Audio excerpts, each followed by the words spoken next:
What's up, guys, and welcome back for another solo mining episode, the podcast where I mine and we talk about all things Eve.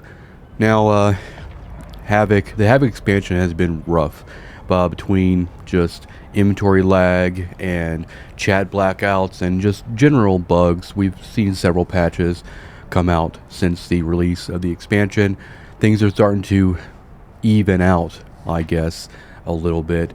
We had a patch this morning that addressed a lot of the changes, but it ended up breaking Stargates, so they reverted it and then did another downtime today, which so far it is stable as it is. But other than that, things have been going pretty consistently. The insurgency with the Havoc expansion is pretty one-sided in terms of engagement. A lot of Angel pirates and very little pushback from. I think there's very few player Empire people pushing back on it. So it's basically Angel player pirates versus NBCs Galante, or NBCs rather. So a lot of the insurgency systems have been maxed out. There's been some complaints with the 2-day downtime between fob relocations and stuff, but I'm sure all that stuff will get balanced out. I haven't done a lot of play with this expansion, mainly because I'm just kind of waiting for all the technical issues to kind of sort itself out. But in terms of what I've been doing and kind of the things I've been working on, I've been just trying to get a lot of the PI videos that I've had kind of in my queue out and everything, and then hopefully now I can kind of focus a little bit more on mining. It is around the holiday and schools are out and everything like that, which does limit my gameplay. So a lot of my focus has been getting the more technical stuff done, and then hopefully we can do a little bit more mining and also just a little bit more of this style of video moving forward. In terms of nullsec news, obviously there is the whole TCU takeover that's happening in Branch and Tenal by Boss. That is still going on. Don't know what Frad is going to do about it, but we will see. There's also been some iHub destruction in Catch and all that stuff. And then obviously the whole J amazingness drama going on with Goons and the VAT Clone Bay, which has been kind of hilarious to follow that on Reddit and everything. But other than that, everything's been kind of going pretty chill for the most part. My nullsec stuff has been kind of routine. A lot of my time and my focus in nullsec has been just doing the BPC research. A lot of the reactions are still got several weeks left on them. That is just a very time consuming thing. I've also been scouting wormholes in preparations in hopes to do some sort of wormhole content, more wormhole content in the future. I've done some wormhole content in the past with the Solo Omega series. They're near the end of that, but I'm hoping to do more of a focused kind of series going forward with that, kind of a minimalistic nomad wormhole exploration thing. And then also I've been just been working on researching BPOs and just kind of still working on nanite repair paste as far as PI is concerned, and looking for different ways to kind of help people better understand and kind of get their own PI setups kind of situated. But so far, pretty chill. I don't really have any plans for the materials that we're mining here in HiSec. I'm still kind of stockpiling everything. Haven't really moved into any major manufacturing moving forward, but we'll kind of see how that all progresses as we kind of get through it. The Discord, the channel Discord, is slowly growing, which is nice. Not a lot of new faces in there. I like seeing people in there. That gives me a good opportunity to help answer questions too that might not be covered in videos. So if you do have further questions about anything that I cover on the channel, pop over in that Discord. You can get the link in the description of any video on the channel, and There are rooms in there where you can ask questions. Either myself or one of our other community members will hopefully be able to help you and all of that stuff. So today we're just going to be kind of flying around in the Mackinaw. Not really flying around, but just kind of working on high-sec ores. Nothing too crazy. I am kind of like trying to figure out a way to kind of change up what I'm doing with mining in high-sec. I might end up switching to my endurance or a prospect to do more traveling while I'm mining. That way we can kind of start visiting different systems and kind of traveling all over the universe and doing different types of mining and everything. That's still kind of up in the air. I'm not sure what I want to do there. Since I really don't have a use for the ore that I'm mining right now, it's kind of just sitting in place. I see it as an opportunity to potentially go to different regions and do some mining, and maybe meet some of you guys in different areas to do some mining with you guys.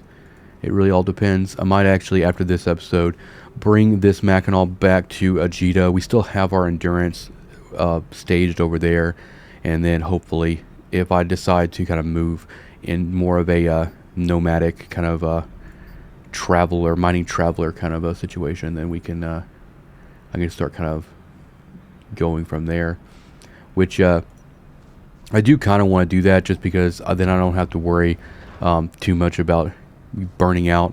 I mean, mining in the same system every day does get tedious. I don't mind mining, but you know, in the same system with the same people, it just kind of gets obnoxious. It's nice to go and kind of see other areas of the game. Also, I'm also been usually in November and December of every year, I am doing a lot of, you know, behind the scenes work, trying to figure out what the next 12 months of EVE content is going to look like. There's a lot of things kind of on the docket, things that I want to do, and also I'm also open to suggestions and stuff like that. But right now, tentatively, we are looking at potentially a solo PvP series, and also, like I mentioned before, a solo wormhole. We might do more in Poshman. I don't know if I want to dedicate a series to Poshman or anything like that. I do want to start getting some more ship fit videos out and try to like systematically go through a lot of different ships. So I might actually open up the suggestions to different ships and stuff that you guys might want to see fits for. I'm probably going to end up revisiting the mining ship fits in December and try to do another pass on those. And I'm going to probably do another pass on being just more tanky mining ships, kind of giving my fits and my thoughts on that, in case with the insurgency, with Havoc, with a lot of 0.5 high-sec systems potentially getting corrupted level 5, you probably wouldn't be doing a whole lot of mining in there. You'd probably just go somewhere else. But for the sake of survivability, I'll probably revisit all of the mining ship fits and kind of fit them out for more protection or more preventative measures and stuff like that. So probably be a lot less yield on those, but probably a lot more survivability options in terms of people coming in and kind of messing with you and everything. Now, some minor updates. I am changing kind of the way I'm labeling these episodes moving forward. A lot of it has to do with me having to come up with like a unique title for every episode. I want this series to go on pretty long, so I'm changing the title of these to just, you know, solo mining episode number, whatever, just so that I can spend less time worrying about creative names and things like that. So don't let that throw you off or anything. Still the same kind of format as far as the video goes, but I'm also going to try to include a lot more different things in these episodes as well, not just being like universe-wide news and kind of what's going on in the game in general, both inside the game and kind of around the community, but also and hopefully answering some questions in bulk from the channel. And with that being said, we're going to go right into the Q&A portion, where I'll be pulling up some questions that I've got on the channel. Now, you can ask questions anywhere on the channel. It doesn't matter. I kind of just pull everything at the time of recording, and I try to answer everything that I can. The first question is about Postman PI. It's from the Postman PI video, and it asks how I deal with logistics as getting stuff back to K-Space and everything. Really, it's not all that difficult. You can use like I mean, at the very least, you could use like an epithal. You could store everything in the epithal and then eventually filament it back to K-Space. You probably don't want to gate an epithal through like low sec and stuff like that, but I kind of treat Postman PI as kind of a novelty. It's not something I'm doing at high volume like I am in nullsec or something like that. It's more or less just to kind of be one other thing that I can kind of do. If you do want to do it in high volume, then having a bunch of tunes and like blockade runners and everything, and then being able to filament those guys back out. Blockade runners are very, very good at getting through low sec with their interdiction nullifier, or not, well, not for bubbles. You're not gonna have bubbles in low sec, but mostly for the covert cloak and everything. But I also try to go a little bit higher than I normally do in terms of tier. So in nullsec, you might have like a P2 process planet, and you'll take all that stuff and use it. But in Postman, I try to go as high as I can. You know, I try to, if I can, in one Postman system, if I can go all the way to like say robotics, filling up an entire blockade runner of robotics is a pretty good export. I don't think that you probably don't want to actually export P1 or even P2.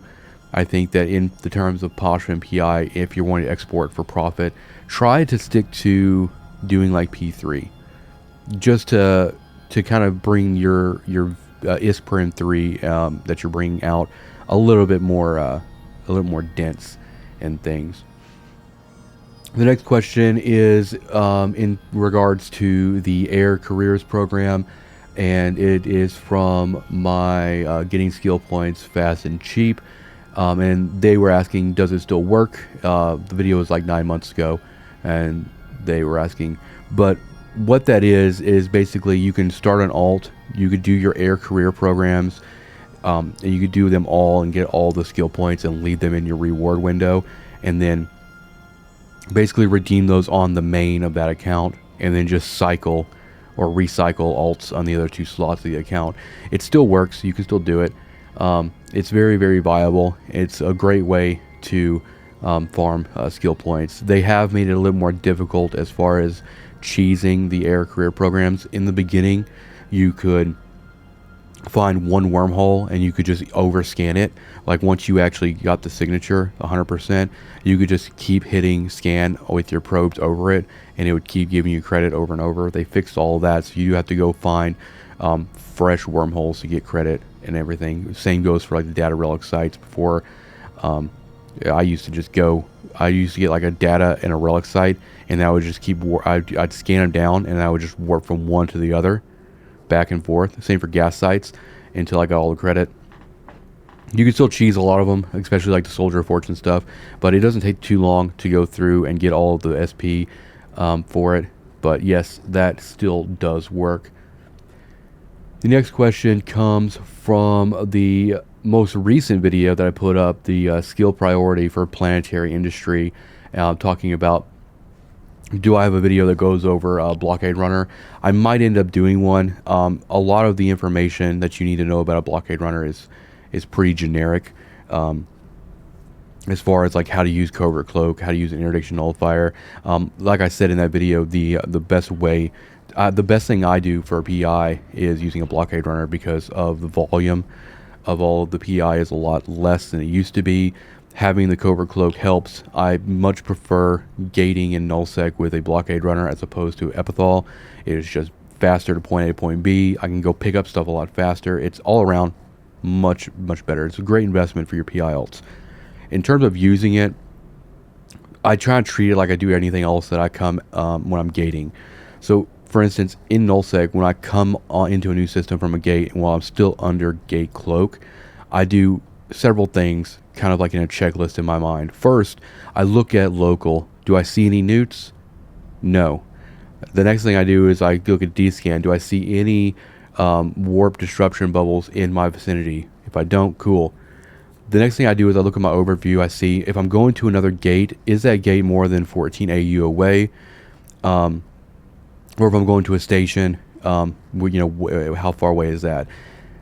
In most cases, if there's no newts in local, I don't see a warp disruptor in the D-scan, and if I'm going to a gate is over 14 AU, what I'll do is I'll try to fly. I'll open up like F9 while I'm still under gate cloak. I'll find whatever celestial is near the gate that I need to go to. I'll warp 100k to it, and once you actually hit warp to that location, once you hit warp, activate your covert cloak. Once I get to that celestial and I'm within 14 AU of my destination, I'll do another D scan, either in a wide berth or in a very tight cone, and I'll see if there's anything going on there. I'll check again for warp disruption bubbles. If there's nothing there, I just go through. Now, in systems that I normally occupy on a daily basis, and I know if there's a lot of traffic or if like intel is really good, then I skip a lot of those steps. If there's nothing in local, if I don't see any warp bubbles, I'll just warp straight to gate and go through. But every time I come out of that gate, while I'm still under gate cloak, I'm checking all those different things, and that's really the big thing. You do that with any ship, not just a blockade runner. In terms of using an interdiction nullifier, if you, let's say like you're trying to get through a gate and you see that there is a bubble on that gate or in your path to get through that gate, what I usually do is I align to the gate, and I'm usually cloaked, right? I align to that gate, and then once I'm fully aligned, I drop cloak, I turn on the interdiction nullifier, and I hit warp. I hit jump on the gate. That allows me to go straight through the bubble, get on the gate, and jump through. Now, you can activate the interdiction nullifier. As long as it's active when you go into warp, you'll be fine. If it expires while you're in warp, you're still good because you're still passive to the bubble while you're in warp. So you want to make sure that you have that thing running once you actually get there. Now, if you're gating, you're traveling, you're going a long distance, and you've gone through, let's say there's a system that has a bubble on the gate, and you had to use your interdiction nullifier to get through that, and then you come through on the next system, and you might go into another bubble. It's good to like take the blockade runner to like a celestial, cloak up, let the cooldown for that thing kind of a reset and everything. I rarely have to use the interdiction nullifier. That's the thing. It is not really something that I end up using, but it's nice to have. It's like one of those things that like if you didn't have it, you'd need it, but you do have it, so you don't need it, So one of those. The other question I have is from one of my older videos, actually, the Garista's Military Operation Complex. That is a 7 of 10 DED site. They were asking where were these located and what types of null. Now, all the DED rated rat sites are in all areas of null, right? The only thing that's really different is like the Garista's Military Operation Complex is, the Garista's in Caldari nullsec, where Garistas are. That's where, the Garista's Military Operations Complex would be. Now, in other areas of null, whether it be Angel or Blood or Garistas or Sanchez or Separatists or drone lands, the name convention changes, the type of drones they're in, but it's kind of all still the same thing. So in terms of, where is that? Let me look at rated. Where's my rated? Here it is. So Garista's Military Operation Complex, 7 of 10. That's in like Caldari null, or like where nullsec where Caldari and pristine white glazes, and where your Garista's rats are. And then for Blood Raiders, it's called Blood Raider Coordination Center, and then for Angels, it's called Angel Military Operations Complex, and then Sanchez Military Operation Complex, and then for drone lands, there isn't actually one for drone or for rogue drones, but your biggest DD rated site in drone lands is going to be Outgrowth Rogue Drone Hive, which is a 10 of 10. But I don't really operate in rogue drone space anymore, so I haven't done a lot of coverage on that stuff.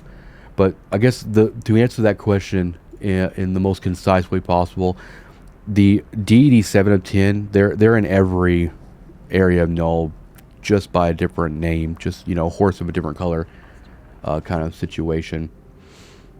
And everything else, I don't really see a whole lot of other questions on the channel. A lot of stuff is one of my anti-gank tactic jump raider videos. Somebody was asking, is that tactic pretty much dead with Lancer Dreads being a thing? And sadly, it is. I mean, if you land on a gate and they spool up a lance on you, then whatever. It does. They're not trying to bump you, so it's not really an anti-bump tactic. You know, it's like the biggest thing that I've noticed to help with against the Lancer Dread as far as jump raiders go is normally you jump into like a low sec system and then you'd gate into high sec and then gate your way to Jita, right? Those low sec systems with high sec connections are the ones that these fleets are camping. The advice that I've given to a lot of people I know that ask me, you know, for strategies and how to circumvent this, the best advice I can give you is just add an extra jump onto your route. So when you hit that low sec system where you would normally just gate into high sec and go to Jita, I tell people just find a more inland low sec system that's off the beaten path, that's still relatively close to Jita, and just do one more jump. It's better to do one more jump than try to like time and try to, you know, circumvent the dread thing, because it's just you're fighting an uphill battle at that point. And a lot of people who have added an extra jump into their route have actually found it to be a lot more calm and chill by going just kind of off the beaten path, because anytime that a lot of these fleets are going to be camping these really well-known thoroughfares for jump raiders, and you just have to like keep an eye on like how the activity's going. If that new system that if that new low sec system you're getting into starts to get a little bit of attention and people start actually like lancing those gates, then you just, you know, change it up, you know, have another low sec system that you can go to and just continue changing. It's all about just making yourself a hard target for the most part, which is just, you know, it's like the cat and mouse game of Eve. It'll never stop. All right, the last thing I want to cover in this episode, and this was probably one of the biggest questions I had. This one came from actually the Discord channel, which I answered in the best I could in a very short way. But it's going back into talking into like making your mining ships more defensive oriented. Now, the general rule in Eve is if they want to kill you, they will bring enough bodies to do so. So your first line of defense as a miner is to always be watching local, always be watching D-scan. If you see a spike, start getting off grid. But when like I said earlier in the cast, I am going to put out new mining fit videos for each ship that are more defense oriented. But I'm going to kind of cover the high points right now for you guys to give you kind of the line of thought here.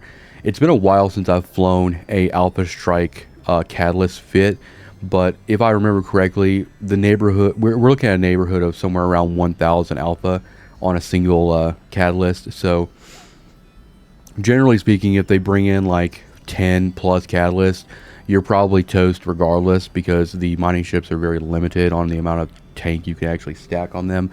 Now, I've gotten 71,000 EHP plus on a Hulk.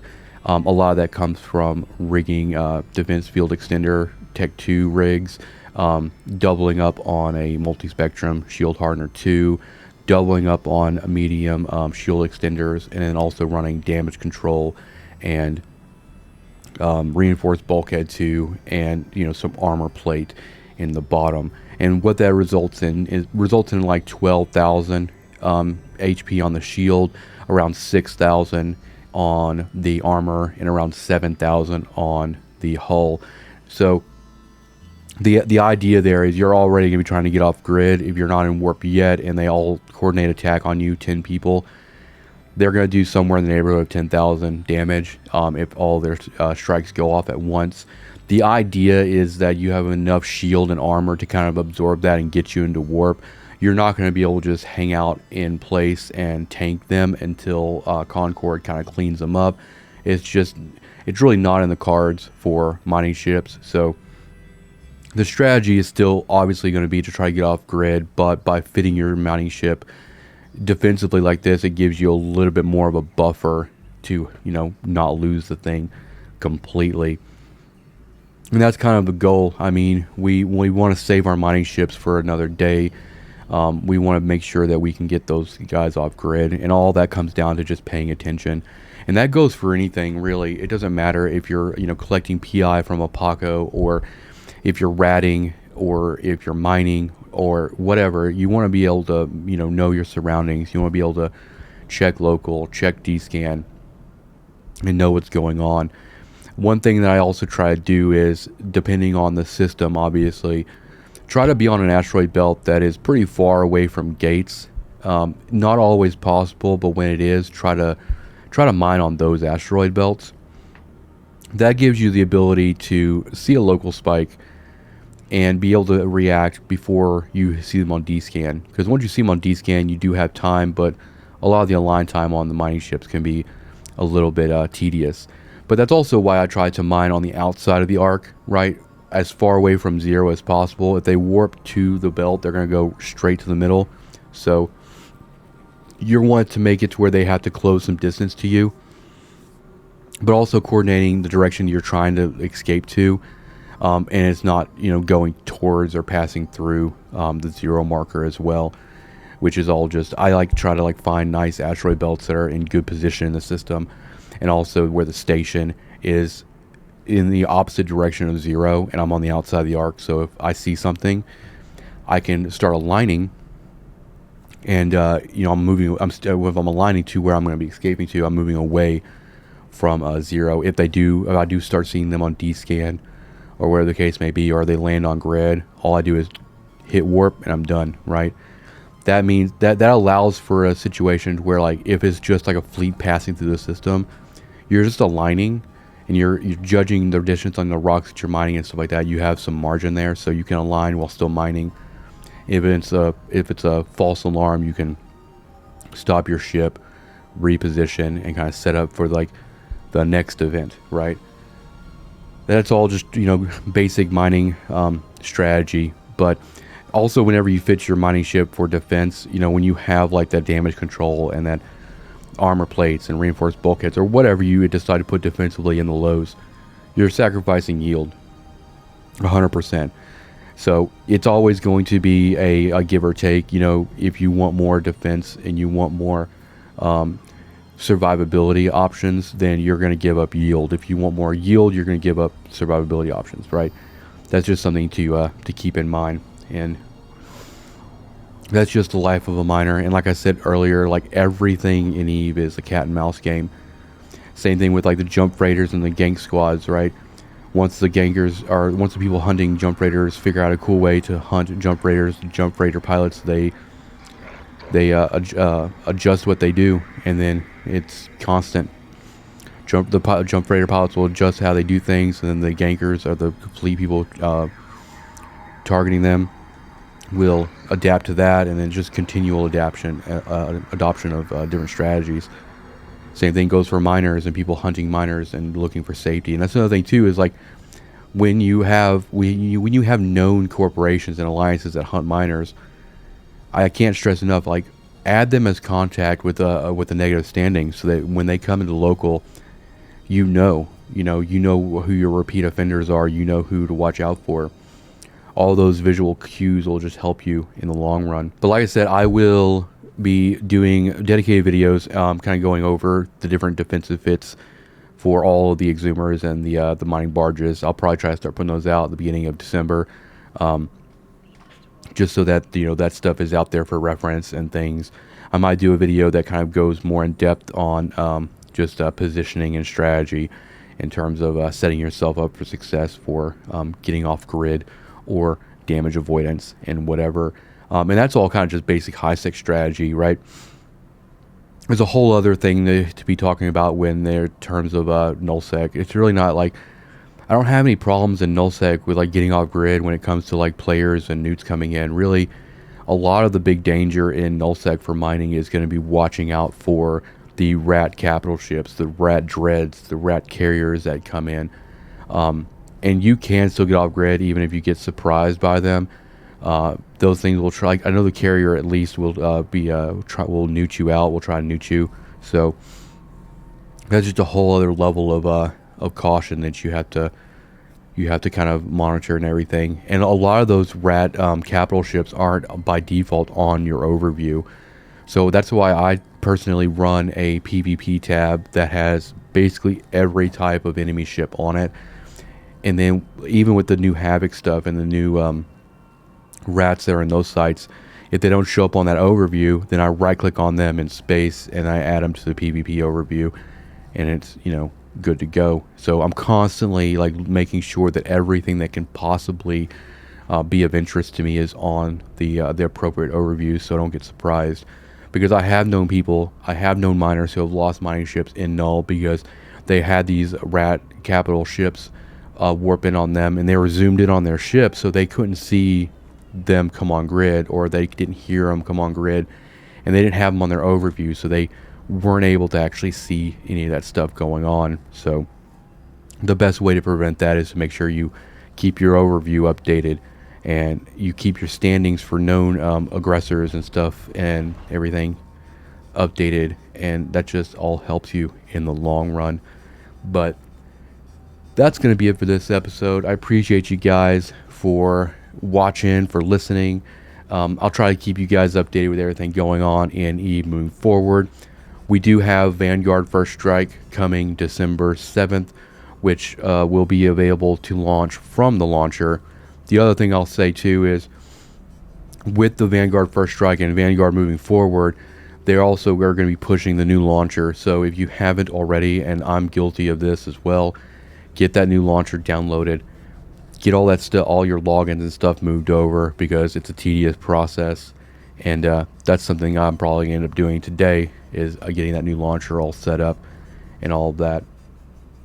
But yeah, a lot of interesting stuff. I'm actually excited to kind of like mess around with Vanguard. Do I think it's going to be something that I'll do a lot of content over? Probably not. I think it'll be interesting. I'll cover as much of it as I can without stepping on what I'm already doing in regular EVE Online. But thank you guys for watching. Hit that like button, hit the subscribe button. Make sure you join that channel Discord so you stay up to date with everything that's going on. And I'll see you in the next one.